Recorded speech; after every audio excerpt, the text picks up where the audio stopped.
Hi guys, ಇವತ್ತು ಸ್ನಾನ ಮಾಡಿ ಗಣೇಶ ಹಬ್ಬ ಅಂತ ರೆಡಿಯಾಗಿ ಕೆಳಗಡೆ ಹೋಗೋಳಗಡೆ ಟೇಕಲ್ ಕೆಲಸ ಇದೆ, ಬಾ ಹೋಗೋಣ ಅಂದ್ರು. ಸರಿ ಅಂತ ಟೇಕಲ್ಗೆ ಹೋಗಿ ಟೇಕಲ್ ಸ್ವಲ್ಪ ಕೆಲಸ ಇದೆ ಅಂತ ಕೆಲಸ ಮುಗಿಸ್ಕೊಂಡು ಹಾಸ್ಪಿಟ್ಲ್ಗೆ ಹೋಗಿ ಹಾಸ್ಪಿಟಲ್ ಟ್ಯಾಬ್ಲೆಟ್ಸ್ ಬೇಕಂತ ಟ್ಯಾಬ್ಲೆಟ್ ತಗೊಂಡು ಮನೆಗೆ ಬಂದು ಫ್ರೆಂಡ್ಸ್ ರೆಸ್ಯೂಮ್ ಮಾಡೋದಕ್ಕೆ ನಾನು ರೆಸ್ಯೂಮ್ ಮಾಡಿ ಜಾಸ್ತಿ ಆದ್ಮೇಲೆ ಫ್ರೆಂಡ್ ಗಾಡಿ ಸಿಕ್ತು ಅಂತ ಗಾಡಿ ಎತ್ಕೊಂಡು ಕುಂತೂರು ಹೋಗಿ ಹೊರದೊಳಗಡೆ ಎಲ್ಲ ಗಣೇಶನ್ಗೆ ರೆಡಿ ಮಾಡ್ತಾ ಇದ್ರು.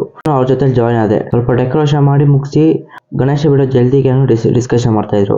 ಚಪ್ರಕ್ಕೆ ಗರಿ ಬೇಕಂತ ಹೇಳ್ಬಿಟ್ಟು ಫ್ರೆಂಡ್ಸ್ ಜೊತೆ ಗರಿ ಹೊಡ್ಕೊಂಡು ಬರಕ್ ಹೋದೆ. ಗಗನ್ ಮಾಡ್ಕೊಂಡು ಗರಿನ ಎತ್ಕೊಂಡು ಹೋಗಿ ದೇವಸ್ಥಾನ ಹತ್ರ ಹಾಕಿ ಮನೆಗೆ ಹೋದೆ. ಮನೇಲಿ ಹೋಗಿ ಸ್ವಲ್ಪ ರೆಸ್ಟ್ ಮಾಡಿ ಮತ್ತೆ ಬರೋಳಗಡೆ ಇದ್ದಿದ್ ಪೆಂಡಿಂಗ್ ವರ್ಕ್ ನೆಲ್ಲ ಮಾಡ್ತಾ ಇದ್ರು. ಭುವನ್ ಪಾಪ ಸ್ವಲ್ಪ ಸೀರಿಯಸ್ ಆಗಿ ಮಾಡ್ತಾ ಇದ್ದ. ಸರಿ ಅಂತ ಹೇಳ್ಬಿಟ್ಟು ಅವ್ರ ಜೊತೆ ನಾನು ಜಾಯ್ನ್ ಆಗಿ ಪೆಂಡಿಂಗ್ ವರ್ಕ್ ಮಾಡೋ ಒಳಗಡೆ ಮಾಡೋಕೆ 500 ಬಂದಿದ್ರು. ಸರಿ ಅಂತ ಹೇಳ್ಬಿಟ್ಟು ಪೂಜೆ ಏನೋ ಸ್ಟಾರ್ಟ್ ಆಯ್ತು. ಈ ಕಡೆ ನಿಖಿಲ್ ಕಾಯಿ ಹೊಡಿತಾ ಇದ್ದ. ಗಣೇಶಿಗೆ ಅಭಿಷೇಕ ಎಲ್ಲ ಮಾಡಿ ಮುಗಿಸಿ ಇದ್ರು ಪೂಜೆ ಮಾಡಕ್ ಶುರು ಮಾಡಿದ್ರು.